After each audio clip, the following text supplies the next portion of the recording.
love it when you play. Hey, hey, hey. Tasha Roses always I get a fight, but she know where to play for keep it crowd alright. To string up on them dance. Good evening, Tasha Roses. Good evening, Miss Sweetness. How are you? We just wanted to thank you for agreeing to do this interview. We know that you have a ton of fans, and we hope that this interview will be informational to them so that they can get to know who Tasha Roses is as a selectress and when you're not selecting what it is that you do. Great. Thank you. Thanks for having me. Thanks. So tell me, who is Tasha Roses? Oh, my. I'm just a girl. Tasha Roses is myself. What am I? I am a person just like everybody else, and I just do a few things that I find dear to heart. One of them is play music, DJing, sound system to be general. So Tasha Roses is actually the owner, selector, and founder and CEO and everything of Guns N' Roses Sound System, all-female champion sound. So that is who Tasha Roses actually is. She's the person that plays the sound, owns the sound, runs the sound, and has everything to do with Guns N' Roses and where it's been and where it's going. Yeah, that's really Tasha Roses. I mean, of course, Natasha, who is myself, is a bundle of things. But as for Tasha Roses, yeah, Tasha Roses sometimes is a artist. I've done a few collaborations with some of my good friends, YOK, Cardinal Official. Have some other things coming in the making for that too as well. So Tasha Roses is also an artist. Tasha Roses, in mix with my real name, Natasha, is also a humanitarian and very, very into the humanitarian world and the academics as well. So, I mean, I'm also a student. I'm a mother. I have an adopted son from World Vision. Mm-hmm. So, like I said in the beginning, Tasha Roses is just as the same as you or anybody else, just, you know, doing a lot of things that I find dear to my heart. That's a lot of hats that you wear. Humanitarian, selectress, mom, owner of a sound system.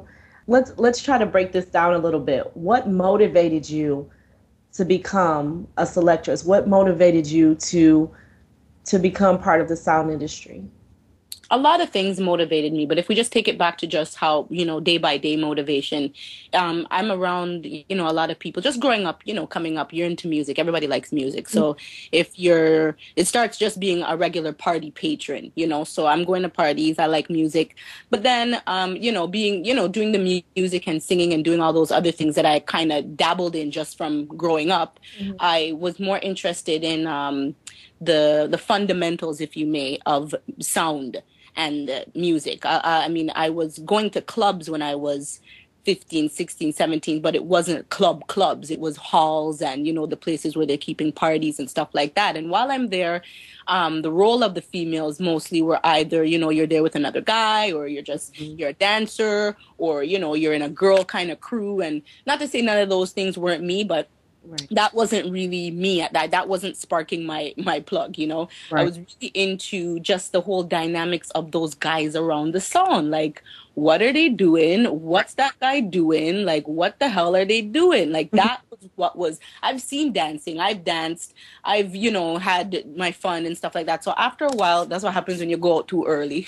Right. You know, so, you know, if you go out from early, you start to see things from early. And certain things weren't me. You know, I had friends and family members that were in, you know, crews and stuff like that. And, I mean, yeah, I'd be in the crew, but I was never, like, the main girl or nothing like that anyway. So it's like, that wasn't really me. So I was like, you know, as I started to progress and go to parties, that was where I was. I was always over there by the DJ booth or whatever. Mind you, it wasn't even a liking to the DJ or the guy, you know, in the beginning, because I really wasn't concerned with that. I just wanted to know what the hell was going on over there. Right. And, you know, I started to gravitate to that.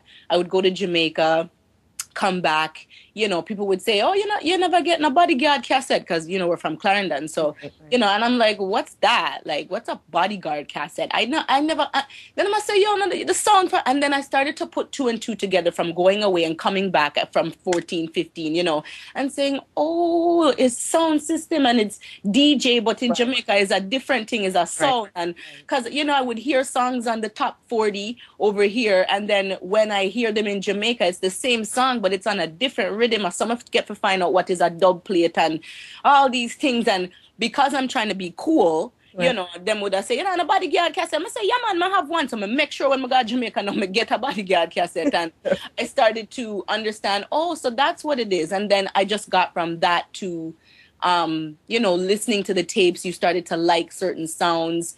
And I used to say, yo, that bud, imagine if I could have Bounty Killer call up my name. Mm-hmm. Or imagine if I could have, you know, it was like that. But I still, at that time, didn't even think of me playing a sound. I just, you know, thought about it in my head until one day it just came to me. I mean, I'm Lindo P, big up Lindo P. That's my daughter's father. She's 13, and, you know, I've been hanging around Lindo for a while, those 15-year-old days. So, you know, I started to hang around him, and Red Flame was like the first sound system where we really start understand what is a sound and what sound man do. And you have a selector, and you have an MC, and you have an owner, and you have all these different things that go on. And it just, you know, I just got into that. I mean, hanging around him, it was something that was right in front of me. So I was already slightly interested. And then being around him made me more interested.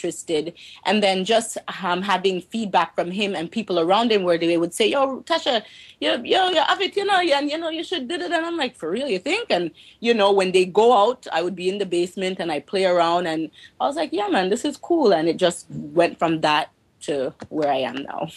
Okay, now, are these the days when you were part of the Fresh Arts program also? These were the days, but these were a little bit of the days where I said it didn't even sink in yet that a sound I want to play, right? Because I was in Fresh Arts, I was in the theater, in drama and theater, right? Mm-hmm. You know, I wasn't saying, let me go into the music or production, right? Like things a DJ would go into, because again, it just comes from being, I guess, in a musically inclined place. You know, so, I mean, in Fresh Arts, I was doing theater. And the reason I was doing theater is because actually at the time I was in a little mini singing group, Female Attraction, a friend of mine, and Tamara and I. And we were hoping, you know, that we'd be the next flipping Spice Girls, basically, you know. So we would, I was doing that, and I was going to the studio and doing silly stuff. And when I say silly, it's silly in comparison to what I do now, right? But I was doing those things when you want to be an artist. So when I was in Fresh Arts, because you get paid for Fresh Arts, it was a summer program, I wasn't able to, the contract that I had with the people at the studio and everything, I wasn't able to do something else, sing, and get paid for it also. Right. So I had to decide to do theater, which was really good when I think about it now, because I think that's what makes me be able to speak in front of people and not be shy and, you know, just come up with stuff to say like I'm acting or whatever, you know. Okay. So but yeah, at that time it was where I was in Fresh Arts. And I guess at that point is where I was really honing my skills, not even knowing what I was going to use them for, but just having the different performing arts opportunities. So it seems like a lot of the lessons that you learned at Fresh Arts show through when you, let's say, clash, because if you have to act and different things like that, when you get in front of a crowd, it seems like all of that comes to the front. And while we're speaking of clash, if I could just touch on that right quick, I see that you have a clash coming up December 3rd in Germany. Tell us about that. How are you going to get prepared for that? What's your mindset like right now? Well, yeah, for real. I mean, Fresh Arts, I wouldn't say prepared me for sound, but it did definitely prepare me for a mass audience, you know, and not the stage fright and stuff like that, right? Because, you know, that's where I got into just kind of, again, you know, listening to the tapes and stuff like that started to have me listen to different clashing personalities and seeing how, you know, when you listen to a clash and you hear who wins, there's reasons why the person wins. I mean, of course, the songs are a big deal, but there's other things. You know, there's a reason why them call Panta the 5-star general. You know what I mean? Because Panta have a style like him. You know, he's a Scorpio like myself, so we'll have to give him that. But him just have a style about him. Squingy too, another Scorpio. They just have a style about them where, you know, like it's like a character. You know, like the guy from what's his name, Transporter, that right. guy. Like, they're just so cool, and everything they do, when they do it, they're just so cool. And those are the people you want to not necessarily emulate, but those are the people you learn from. Those are your Harrison Fords and your Denzel Washingtons, you know, in theater, in sound. So you want to be like them and kind of take little tips from them and learn from them. Of course, now with that, like any other actor, for, you know, the comparison, you want to bring yourself to the stage as well. So I think sounds in general, they have a kind of character. You know what I mean? So that character is definitely what you want to bring out. And you also study your opponents. You know their styles. You know their character. You know their music. I mean, at the end of the day, of course, you have to have songs and dubs. But it's not just about that. To me, it's very psychological. There's a lot of other little mini elements that go on in a clash that you as a selector need to be aware of and know to win over a crowd and to win over your rounds and stuff like that. So basically, that's what I do. I mean, it's a consistent study, even being a sound system. You know, you have a lot of DJs. You know, back to your question, you say, how do you study or prepare for a clash? Yeah. I think it's consistent preparation. Like, you have to know your sound and your box and know yourself as an actor or a selector and know what you can do and know that if you're in certain situations, this is how you're going to defend yourself. So even at any time, because you can attend at any dance, you know, and at 3:30, if the next man decides he wants to say something to you, yo, Roses, you know, not tune, bam, him just, there you go. Right. So you know what I mean? A lot of these clashes nowadays, I think I'm like coming from the old school where, you know what I mean?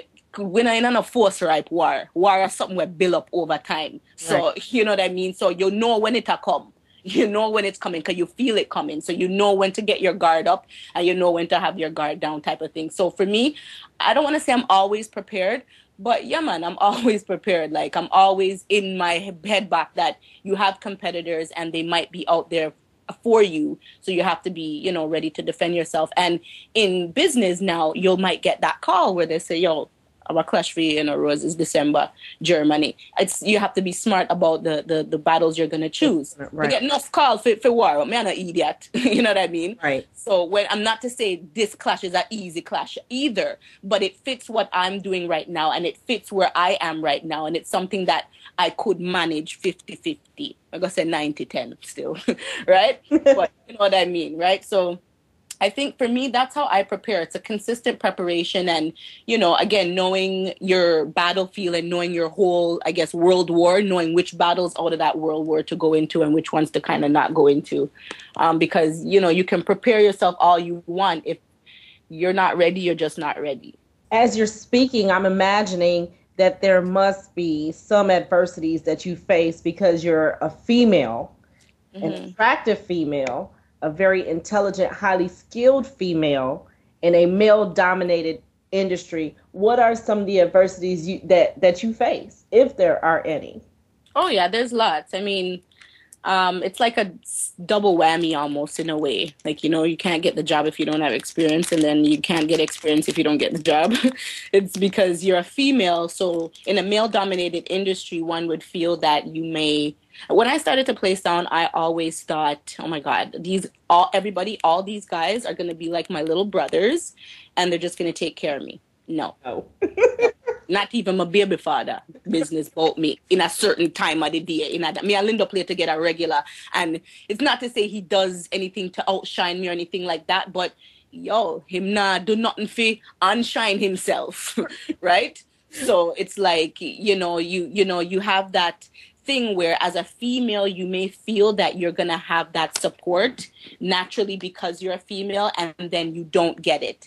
Then when you don't get it, you don't want to act as if, oh, it's because you're a girl. It's natural competition. I would be like that if it was you, Jeannie, and then we're friends tomorrow on the phone, right? So that's just how it is. So yes, you know, there's things you go through. A lot of politics, just being in a male-dominated industry, and then a lot of politics, again, because you're not sucky.